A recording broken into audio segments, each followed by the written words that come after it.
Peuple de Dieu, bonsoir. Les choses sont nouvelles cette fois et vous pouvez bien les remarquer. Déjà, pour vous parler premièrement, j'ai supprimé tous mes enseignements de YouTube, de ma chaîne YouTube. Félicitations pour ceux qui les ont enregistrés dans leur téléphone. C'est une grâce pour vous parce que vous ne connaissez pas à quel point ces enseignements sont importants pour le monde entier. Les choses vont recommencer à zéro. Et cette fois-ci, les choses vont se faire en grand. Déjà, pour tous ceux qui sont en contact avec moi, félicitations aussi. Vous avez gagné de ma confiance. Je pourrais dire cela ainsi. Aujourd'hui, j'aimerais pas vous enseigner, mais j'aimerais vous communiquer un message que Dieu m'a donné cette nuit. La nuit avant de dormir, le Saint-Esprit, j'étais allongé sur mon lit, bien sûr, je méditais par rapport à la parole de Dieu. Et le Saint-Esprit m'a dit, Jonas, lève-toi et prie. J'étais si fatigué, si fatigué. Je me suis levé et j'ai prié, j'ai bien prié, j'ai réglé toutes les choses spirituellement jusqu'à ce que je sois satisfait. Et là, je me suis allongé. Le Saint-Esprit m'a dit, Jonas, je viens enlever une église qui prie. Je viens enlever un peuple qui prie. Je ne viens pas enlever une église qui dort, mais je viens enlever une église qui veille. Et là, le Saint-Esprit a ouvert mes yeux et j'ai vu les chrétiens qui priaient. Je les ai vus dans la planète, ils étaient comme des lumières. Et je les voyais un peu partout. Ils étaient de 1 sur 1000 que je voyais dans plusieurs régions. Je les voyais un là, un là, un là, un là. Et je peux les estimer de 1 à 1 sur 1000 que je voyais. Et lorsque j'ai vu ainsi, je me suis encore levé et j'ai encore prié malgré ma fatigue. J'ai encore bien prié jusqu'à ce que je sois content, je sens la joie du Saint-Esprit. J'ai bien prié et là, je me suis rallongé. Et je me suis assoupi, je me suis endormi. Lorsque je me suis endormi dans mon rêve, dans mon songe, dirais-je, j'ai eu à combattre 3 puissances. Premièrement, il y avait un grand crocodile qui me poursuivait et qui voulait me mordre. Je ne fuyais pas, mais j'ai été plus malin que lui dans mon songe. Et il s'en est allé. Il y avait quelqu'un qui s'occupe de ces animaux qui les a remis à sa place dans un enclos. Ensuite, ce n'était pas le crocodile, du même enclos est sorti un dinosaure qui essayait de m'avaler, qui essayait de me manger.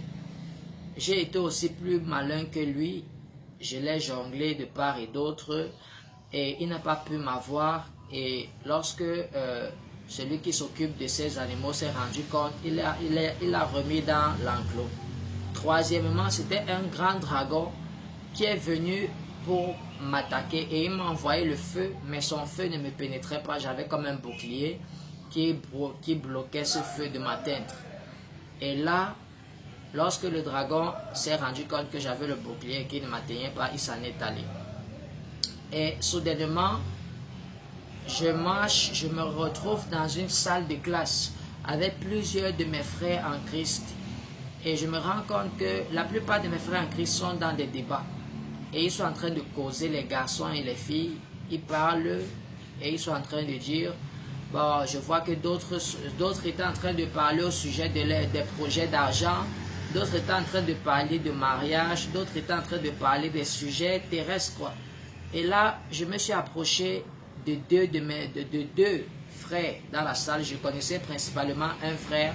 Bref, c'était un frère et une soeur qui posaient sur un banc.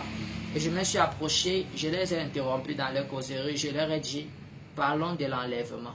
Qu'est-ce que vous en dites? Est-ce que vous êtes prêts pour l'enlèvement?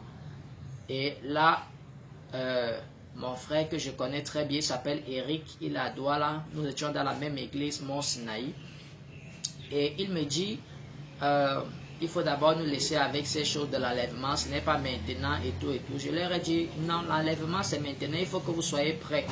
Il faut que vous soyez prêts dans la prière, il faut que vous soyez bien préparés parce que Dieu va venir enlever une église qui prie.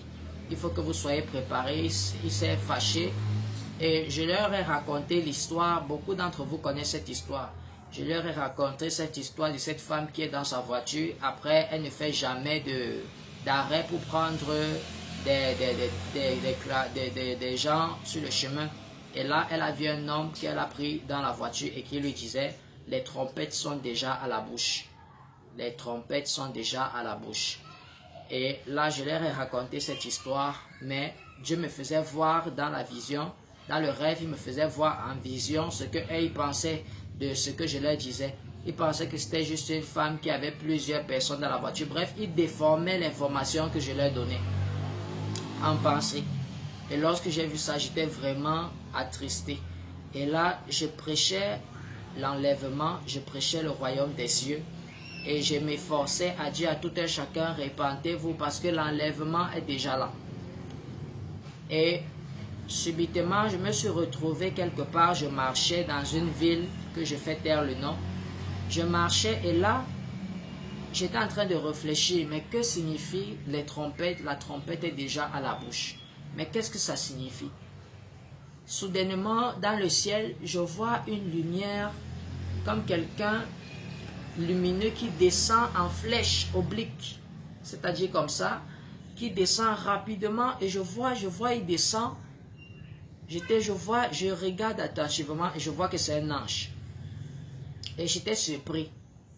J'ai dit, bon, c'est normal que je voie l'ange, j'ai l'habitude de voir les anges. Mais là, quelque chose me disait, ça a commencé. Et là, je vois, ce n'est plus un maintenant, c'est 3 qui descendent rapidement. Et là, je commence à voir plusieurs, ils descendent en flèche, d'autres montent avec des gens qu'ils ont portés en main, d'autres descendent, d'autres montent, d'autres descendent. Et je me suis mis à crier, ah, regardez, l'enlèvement a commencé, voici ça qui a commencé. Et vraiment, mes frères, my God, j'ai envie de pleurer.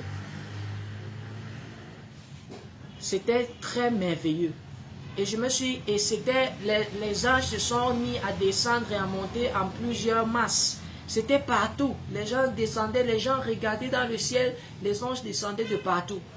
Et après un moment, je vois comment les gens sont en train de s'élever. Je dis, regardez, ils ont commencé à partir, Et moi, j'étais émerveillé. Je dis que ça a déjà commencé. Et les gens regardent, ils voient comment les gens sont en train de monter. Et moi aussi, subitement, je me mets à monter, à m'envoler. Et je commence à crier, regardez, moi aussi, je fais partie de ceux qui s'en vont. Oh, merci Seigneur, j'étais si content. Et en moi, j'avais tellement de joie où je pensais, la seule chose à quoi je pensais, c'était dire au revoir à ma famille. Parce que je sentais comment j'étais honoré du Seigneur. Je me sentais vraiment très honoré. Et je me sentais comme si le Seigneur a voulu justifier ses serviteurs en montrant au monde entier que ce dont il s'agissait de l'enlèvement était vrai. Et là, je montais, je pensais à ma famille, oh, si je pouvais leur dire au revoir, mais je savais que je ne pouvais pas aller leur dire au revoir. Alors, j'ai juste dit au revoir à ceux qui étaient là en bas. J'étais très content. Je leur ai dit au revoir. Et là, il y avait au-dessus de moi une femme que j'ai aussi vue, je la voyais très bien. Elle est montée avant moi et je la voyais, elle était comme transparente. C'était une femme, aussi une chrétienne qui montait. Et là, je montais. Alors, subitement, je me suis réveillé. Mes bien-aimés, je me suis réveillé en pleurant. Je me suis réveillé en pleurant parce que je ne croyais pas que je pouvais me réveiller. C'était si vrai, c'était si réel. C'était si vrai, c'était si réel. L'enlèvement est là. L'enlèvement est là. Toi qui n'es pas prêt avec ta vie spirituelle, toi qui n'es pas prêt dans la prière, toi qui n'es pas en bonne relation avec Dieu, arrange-toi. L'enlèvement est là. Je vais vous donner une simple explication. Vous vous souvenez que le Messie devait venir. On a prophétisé le Messie depuis très très longtemps. Et les gens ne connaissaient ni le jour ni l'heure où le Messie devait venir. Et les gens s'attendaient toujours que le Messie vienne de façon à frapper les regards. Mais la Bible dit qu'il y avait une femme, une prophétesse, dont Dieu a dit, tu ne vas pas mourir sans avoir vu le Fils de l'homme. Et il y avait aussi un homme de Dieu. En cette période-là, Dieu a dit, tu ne mourras pas sans avoir vu le Fils de l'homme. Écoutez, nul ne savait le jour ni l'heure où le Messie devait venir, ni comment il devait venir. Tout le monde savait seulement que le Messie devait venir. Mais il y a des gens à qui Dieu a donné la grâce de connaître le temps et les saisons. Pas le jour ni l'heure, mais le temps et la saison. C'était une promesse. Mais bien aimé, ça c'est une promesse que Dieu donne. Et je pense que je ne suis pas le seul à qui Dieu parle de l'enlèvement. Nous ne mourrons pas sans avoir été enlevés. Je dis bien, nous ne mourrons pas sans avoir été enlevés. Préparez-vous pour l'enlèvement. Préparez-vous pour l'enlèvement. J'ai vu comment c'était. Ça va se faire d'une manière glorieuse. Très, très glorieuse. Très particulière. Très particulière. Les anges descendaient de partout et ils étaient vus aux yeux de tous. Je dis bien de tous. Je me suis vu monter et j'étais très content. Très content, mes bien-aimés. Vous qui ne pensez qu'à l'argent, vous qui ne pensez qu'à l'or, vous qui ne pensez qu'aux soucis, qu'aux querelles, vraiment, je vous appelle à revenir au Seigneur, à vous remettre sur la bonne parole. Ce n'est pas le temps de rechercher les richesses maintenant, parce que tout ça va rester. Soyez juste prêts pour être enlevés. Soyez prêts pour être enlevés. Faites toute la volonté de Dieu. Le Seigneur m'a montré, ça ne fait pas encore une semaine, comment il y avait une grande inondation en Suisse. Vous vous souvenez de l'enseignement que je vous ai donné au sujet d'Apocalypse chapitre 12. La Bible dit qu'avant que les ailes de l'aigle ne soient prêtées à la femme, le diable devra d'abord vomir un fleuve d'eau. Et c'est à cause de ce fleuve que Dieu va délivrer la femme par l'enlèvement. Ce fleuve-là ne représente pas l'eau normale, mais ça représente des tribulations et des problèmes. Mais bien aimé, le diable s'est levé contre nous pour apporter des problèmes. Mais Dieu nous délivre de ces problèmes par l'enlèvement. Soyez prêts, soyez très prêts. J'ai pleuré toutes les larmes cette nuit. Toutes mes larmes. Je ne peux pas vous donner ce témoignage en pleurant, mais dans mon cœur je pleure parce que je sais de quoi je parle. Je sais ce que j'ai vu. Soyez persévérants, supportez les tribulations. Supportez dormir dehors, supportez ne pas manger, supportez. Et vous qui avez donné à ceux qui n'en ont pas, vous qui êtes bien chez vous, recueillez les gens chez vous. En foutez-vous du luxe qu'il y a chez vous. Parce que l'heure est là, l'enlèvement est là. Chacun sera récompensé. Si tu n'as pas bien été avec le Seigneur, mais bien aimé, tu ne seras pas enlevé. Si tu n'es pas une personne de prière, mais si tu es quelqu'un qui dort, mais bien aimé, vous allez rater l'enlèvement. Soyez éveillés, veillez et priez, car le Seigneur est là. Je vous aime tellement. Je vous aime tellement. C'est le prophète Meka André Jonas. Que Dieu nous bénisse. Amen.